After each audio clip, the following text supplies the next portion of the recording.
नमस्कार। मैं वीके शास्त्री अपने चैनल के माध्यम से आप सभी दर्शकों का बहुत बहुत स्वागत करता हूं। दैत्यों के सेनापति राहु 30 अक्टूबर 2023 को राशि परिवर्तन करेंगे और अपनी वर्तमान मेष राशि को छोड़कर देवगुरु बृहस्पति की राशि मीन राशि में गोचर करेंगे और अगले 18 माह तक मीन राशि में ही रहेंगे। ज्योतिष शास्त्र की मान्यता है कि कोई भी ग्रह जो लंबे समय तक एक राशि में गोचर करता है, जब वो राशि परिवर्तन करता है तो राशि परिवर्तन से सवा माह पहले अपना शुभ फल देना शुरू कर देता है।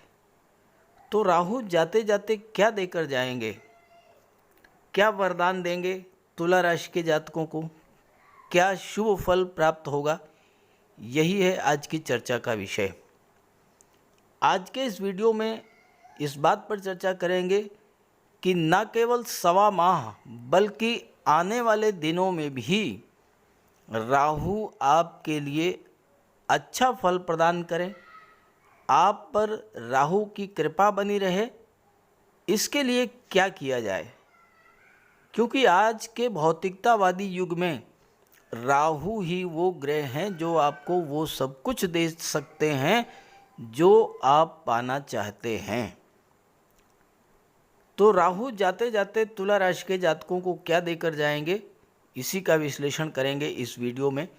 ये विश्लेषण आपकी चंद्र राशि के आधार पर किया जा रहा है और वीडियो के अंत में मैं आपको राहु के उपाय भी बताऊंगा। तो ये है तुला राशि के जातकों की कुंडली। आपके लग्न के स्वामी हैं दैत्य गुरु शुक्र, जो कि दैत्यों के सेनापति राहु के परम मित्र हैं और इसलिए राहु के गोचर का तुला राशि के जातकों पर विशेष प्रभाव पड़ता है। 12 अप्रैल 2022 से राहु का गोचर सप्तम भाव में है और चूंकि राहु हमेशा वक्री रहते हैं तो एक भाव पीछे यानी छठे भाव का भी फल आपको दे रहे हैं। राहु को 3 दृष्टियां प्राप्त है। पंचम दृष्टि एकादश भाव पर पड़ रही है, सप्तम दृष्टि लग्न भाव पर और नवम दृष्टि तीसरे भाव पर। तो पिछले 16 माह से राहु आपको तीसरे भाव, छठे भाव, सातवें भाव, एकादश भाव और लग्न भाव का फल दे रहे हैं। तो पहले ये समझते हैं कि आपको राहु ने पिछले 16 माह में क्या दिया। देखिए, 2 स्थिति है। अगर आपकी कुंडली में राहु अच्छे रहे होंगे तो बहुत अच्छा रिजल्ट दिया होगा, लेकिन अगर राहु आपकी कुंडली में, जन्म कुंडली में खराब रहे होंगे तो सप्तम भाव में गोचर कर रहे हैं और सप्तम भाव विवाह और दाम्पत्य सुखों का होता है। तो सबसे पहले तो आपके दाम्पत्य सुखों को खराब किया होगा, विवाह में बाधाएं पैदा की होंगी और चूंकि सप्तम भाव व्यापार का होता है, दशम का दशम होने के नाते सप्तम भाव आपके कैरियर को भी शो करता है। तो राहु ने आपके कैरियर, आपके व्यापार पर भी ग्रहण लगाया होगा और आपने इस चीज़ को महसूस भी किया होगा। लाभ के भाव पर दृष्टि पड़ी तो आपके मिलने वाले लाभों में कमी आई। आपने एफर्ट्स तो बहुत किए, लेकिन प्रयास के अनुरूप आपको फल नहीं मिला।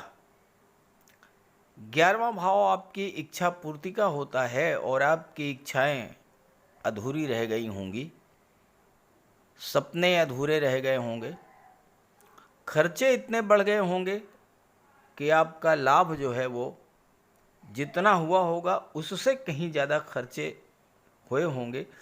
और चूंकि छठे का भी फल दे रहे थे राहु, तो आप कर्ज की स्थिति में भी गुजरे होंगे। लग्न पर दृष्टि पड़ी तो आपके स्वास्थ्य में कमी देखने को मिली होगी और छठा भाव रोगों का होता है। छठे का संबंध लग्न से बना तो स्वास्थ्य में खराबी, अस्पताल के चक्कर, और इसके अलावा आपकी मानसिक शांति भी समाप्त हो गई होगी। मन में एक अनजाना भय, एक निराशा, एक डिप्रेशन की स्थिति बनी होगी, क्योंकि राहु ने आपके पराक्रम पुरुषार्थ को भी कमज़ोर किया होगा। लेकिन क्या ये सब कुछ जो नेगेटिव घटनाएं आपके जीवन में घटी, क्या वो सब केवल राहु के कारण ही घटित हुई? क्या सचमुच राहु इतने खराब हैं कि जो भी कष्ट मिले, जो नुकसान हुआ, वो सब राहु के ही कारण हुआ? आखिर हमारे पास आसपास में ऐसे भी लोग हैं जिन्होंने राहु के इसी गोचर काल में बहुत धन अर्जित किया होगा, बहुत सारे लाभ प्राप्त किए होंगे, जीवन में आगे बढ़े होंगे। विचार करें, सोचने की बात है कि हमने कोई अच्छा कार्य किया, हमें कोई लाभ हुआ, तो उसका क्रेडिट तो हम अपने आप को देते हैं, लेकिन अगर ख़राब रिजल्ट आया तो उसकी जिम्मेदारी हम राहु पर डाल देते हैं। क्या हम में कोई कमी नहीं है? क्या सब राहु का ही दोष है? जबकि इसी दौरान लाखों लोगों को लाभ भी हुआ होगा। तो यही समझना है कि आखिर हमें वो लाभ क्यों नहीं मिला और दूसरों को क्यों मिला, और कैसे हम इसी राहु से लाभ प्राप्त करें। देखिए, हमारे अवचेतन मन में एक भ्रांति बनी हुई है कि राहु हमेशा नुकसान ही करते हैं। यही इस वीडियो में समझाने जा रहा हूँ आपको। दरअसल राहु पिछले पूर्व जन्म के अधूरे कार्यों को इस जन्म में पूरा करने के लिए आपकी कुंडली के संबंधित भाव में गोचर कर रहे हैं। जिस जिस भाव से संबंधित आपके सपने अधूरे रह गए पूर्व जन्म में, आपके कार्य जिस भाव से संबंधित अधूरे रह गए, उन सभी कार्यों को पूरा करने के लिए इस जन्म में राहु आपकी कुंडली में उसी भाव में गोचर करेंगे और उसी भाव पर दृष्टि डाल रहे होंगे। तो इस समय अंत के लगभग 40 दिन बचेंगे, तो आपको अपने कैरियर, अपने धन, अपने व्यापार, अपनी संतान, अपनी जीवन साथी से पूरी तरह से जुड़ करके कार्य करना होगा। राहु जिस भाव पर दृष्टि डालते हैं, जिस भाव में गोचर करते हैं, उन चीज़ों से आपका लगाव बहुत अधिक बढ़ा देते हैं। और जिन लोगों के जीवन में कैरियर को लेकर के, धन को लेकर के, पारिवारिक संबंधों को लेकर के, सोशल इमेज को लेकर के किसी तरह की समस्या है, अगर आप उस समस्या को दूर करने में उनकी हेल्प करते हैं, किसी दूसरे की मदद करते हैं, तो फिर यही राहु हमारे लिए पॉजिटिव होकर बहुत अच्छा रिजल्ट देते हैं। और दूसरी बात आपको जो समझनी वो ये कि राहु विदेश के कारक हैं। अगर आपको अपनी मातृभूमि से जुड़कर लाभ नहीं मिल रहा है तो मातृभूमि से दूर जाकर के प्रयास कीजिए, दूसरे शहर, दूसरे राज्य में जाकर के। और राहु इस समय, आज के समय में लेटेस्ट टेक्नोलॉजी के कारक हैं। राहु सोशल मीडिया के कारक हैं, इंटरनेट के कारक हैं, कंप्यूटर के कारक हैं, लैपटॉप, मोबाइल के कारक हैं। तो अपने आप को ऑनलाइन माध्यमों से जोड़ करके चलिए, फिर देखिए राहु कितना अच्छा रिजल्ट आपको देते हैं। राहु है छाया, तो छाया से संबंधित क्षेत्रों, photo related areas, TV serial, film industry, modelling का क्षेत्र, videography, photography, YouTube, Instagram, Facebook, इन सब क्षेत्रों से जुड़ कर के कार्य कीजिएगा तो राहु आपके लिए बहुत अच्छा रिजल्ट देंगे।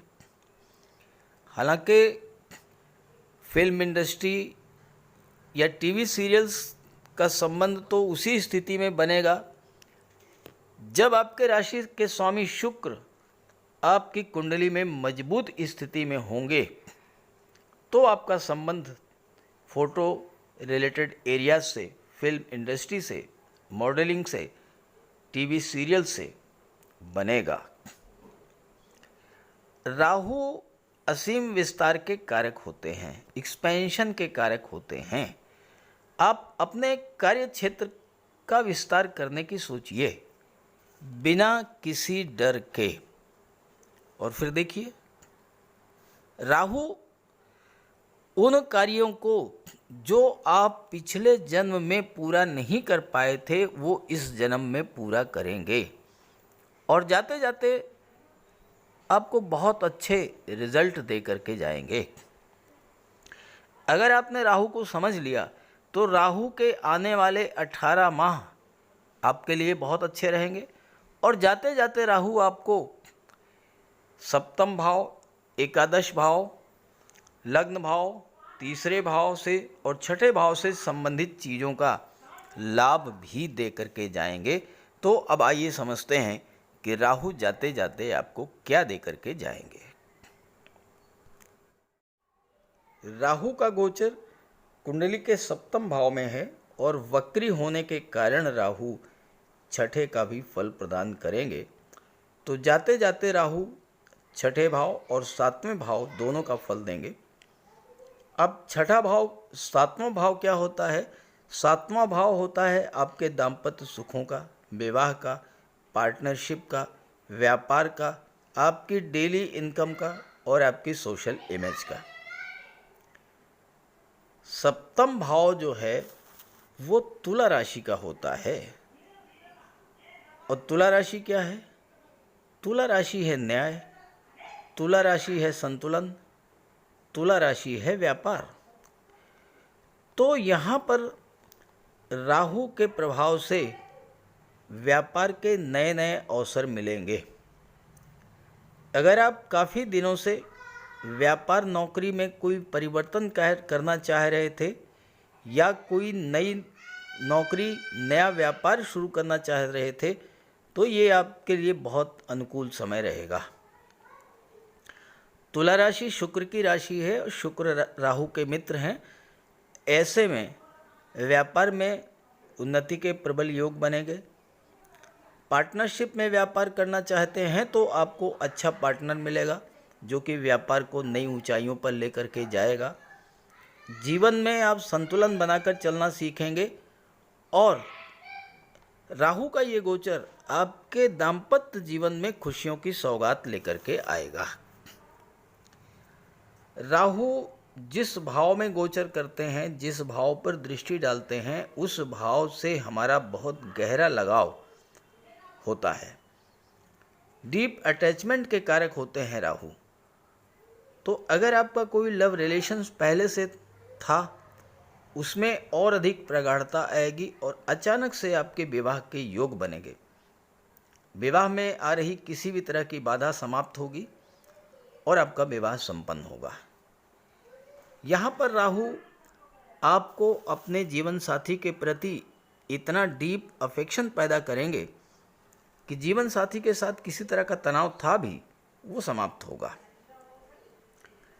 व्यापार के क्षेत्र में अगर आप लेटेस्ट टेक्नोलॉजी के साथ ऑनलाइन प्लेटफॉर्म से या विदेश से जुड़ते हैं तो राहु आपको बुलंदियों पर पहुंचा देंगे, क्योंकि राहु जो हैं वो विदेश के कारक होते हैं।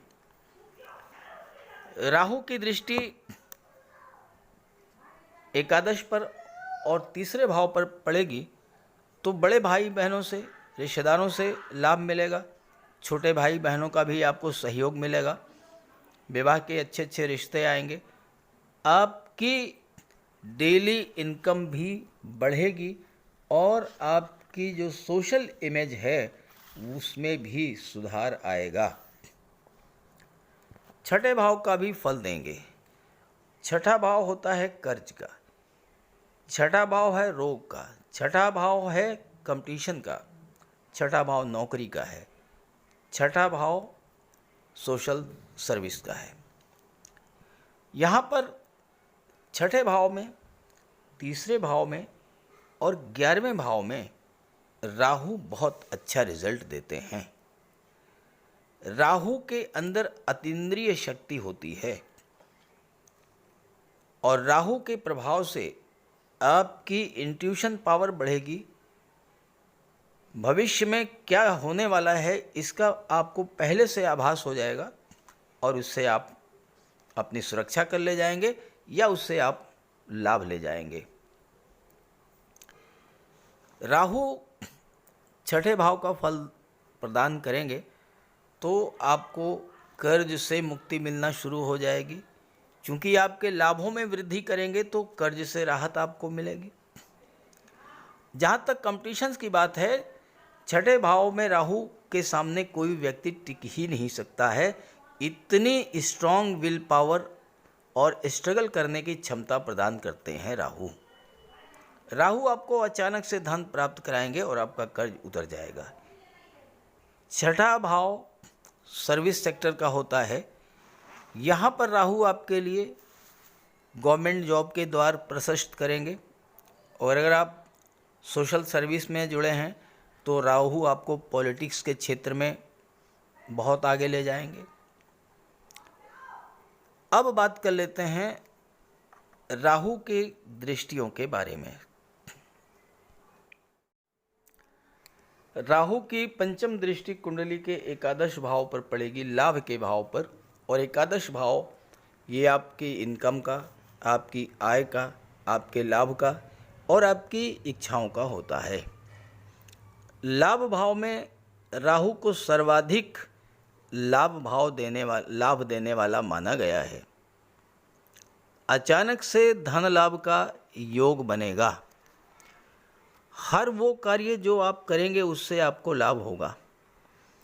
आपका कोई पैसा रुका हुआ था, फंसा हुआ था, वो पैसा आपको प्राप्त होगा। आपके सोशल सर्किल में वृद्धि होगी, मान सम्मान में वृद्धि होगी और अगर आप राजनीति में हैं तो उच्च पद प्राप्त होगा। आपकी रेगुलर इनकम का सोर्स बनेगा, आय के नए नए स्रोत बनेंगे।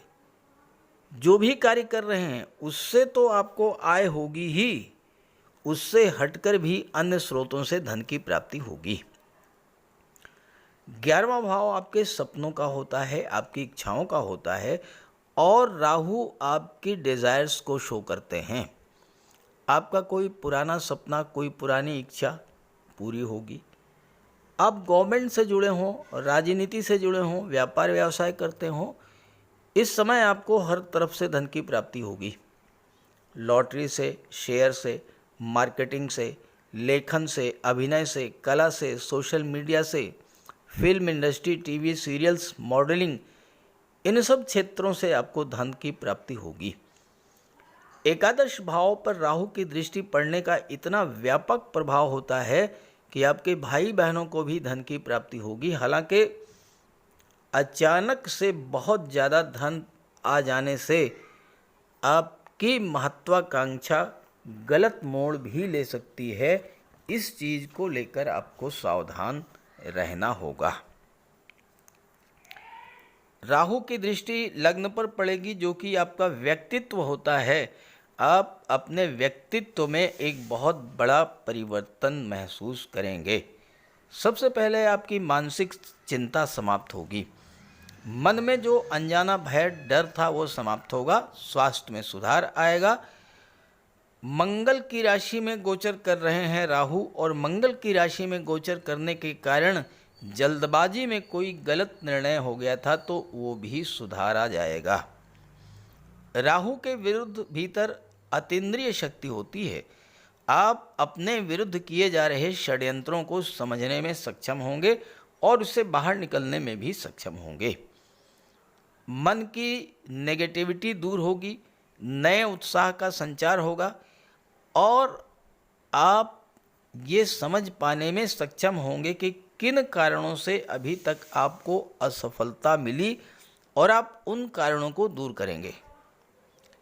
राहु के प्रभाव से और अपने पिछले अनुभवों के कारण आप अत्यधिक चतुर चालाक बनेंगे और इस दुनिया के तमाम संघर्षों चुनौतियों से पार पाने में सक्षम होंगे।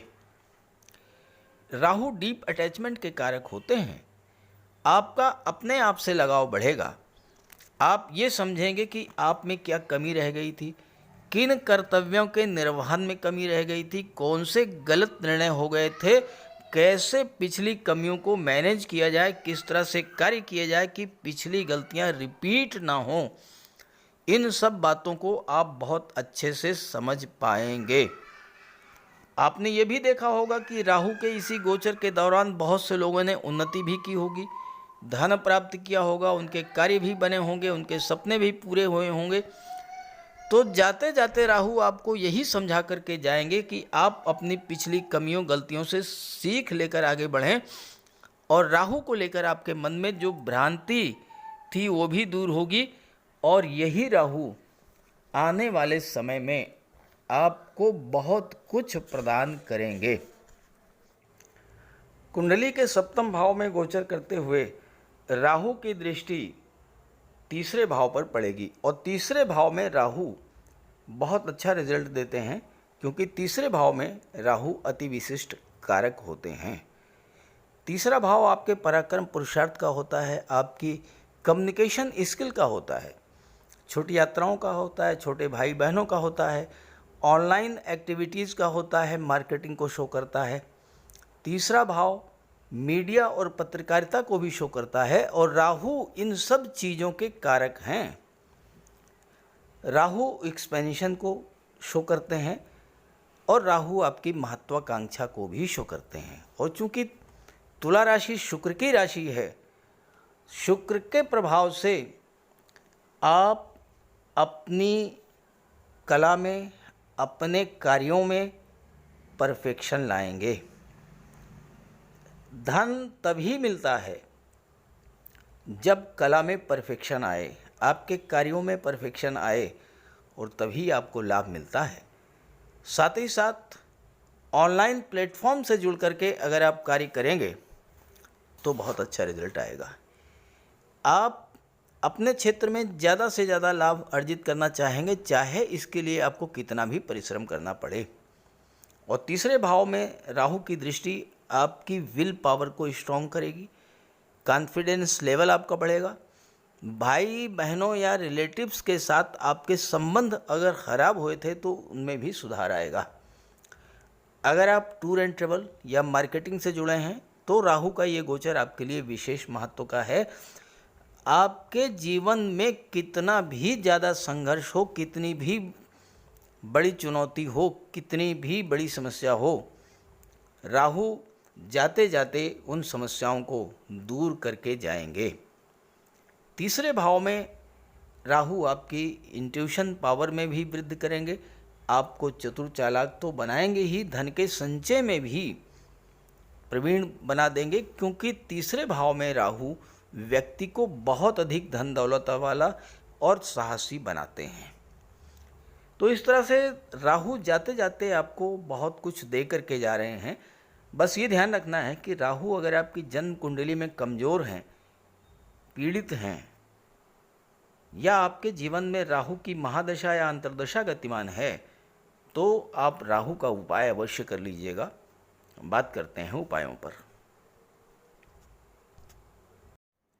जीवन में परेशानियां बढ़ रही हों, संघर्ष बढ़ रहा हो, अचानक से आपके जीवन में नकारात्मक घटनाएं घटना शुरू हो जाएं, अचानक से आपको धन हानि शुरू हो जाए, परिवार में कलह शुरू हो जाए, बीमारियों से, रोगों से आप परेशान होना शुरू कर दें, तो आप ये समझ लीजिए कि राहु खराब फल दे रहे हैं। तो राहु के लिए कुछ सामान्य से बहुत सामान्य उपाय हैं, लेकिन बहुत प्रभावी उपाय मैं आपको बताने जा रहा हूँ। देखिए, देवाधिदेव भगवान भोले शंकर ये शनि पर भी नियंत्रण रखते हैं और राहु पर भी नियंत्रण रखते हैं। और अगर आप भगवान भोले शंकर की आराधना करते हैं तो शनि भी नियंत्रित रहेंगे और राहु भी कंट्रोल में रहेंगे। तो राहु के लिए आप सोमवार और शनिवार के दिन जल में काला तिल मिला करके शिवलिंग पर अर्पित कीजिए, भगवान भोले शंकर की आराधना कीजिए। राहु के नेगेटिव फल मिलना बंद हो जाएंगे। इसके अलावा दुर्गा सप्तशती में कहा गया है, छाया रूपेण संस्थिता या देवी सर्वभूतेषु छाया रूपेण संस्थिता। तो माता दुर्गा जो हैं वो छाया का रूप हैं और राहु भी छाया हैं, शनि की छाया। तो माता दुर्गा की आराधना करने से, दुर्गा चालीसा का पाठ करने से भी राहु शांत होते हैं। और इसके बाद स्नान करने के बाद प्रतिदिन 108 बार राहु का बीज मंत्र ओम रांग राहवे नमः, ओम रांग राहवे नमः 108 बार जप करने से राहु के अशुभ प्रभाव में कमी आती है।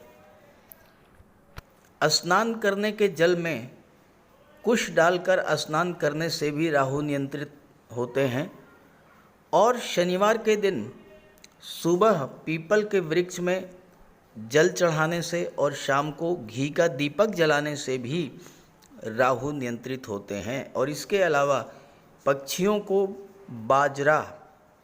बाजरा डालने से भी राहु पर नियंत्रण पाया जा सकता है। और इसके अलावा अगर आपको राहु विशेष कष्ट दे रहे हों तो शनिवार के दिन एक नारियल, 11 बादाम एक काले वस्त्र में लपेट करके अपने सिर के चारों तरफ 7 बार उतार करके जल में प्रवाहित कीजिए। राहु को देवगुरु बृहस्पति कंट्रोल करते हैं। तो राहु को कंट्रोल करने के लिए देवगुरु को बलवान कीजिए। और देवगुरु तो गुरु हैं, शिक्षक हैं। अपने गुरु की, अपने पिता की, वृद्ध जनों की सम्मान कीजिए, उनका आशीर्वाद प्राप्त करते रहिए। गुरु को बल मिलेगा, राहु पर नियंत्रण होगा। और इसके अलावा राहु ससुराल पक्ष के कारक होते हैं। तो अगर राहु खराब हैं तो भूल करके भी ससुराल पक्ष से संबंध खराब मत कीजिएगा।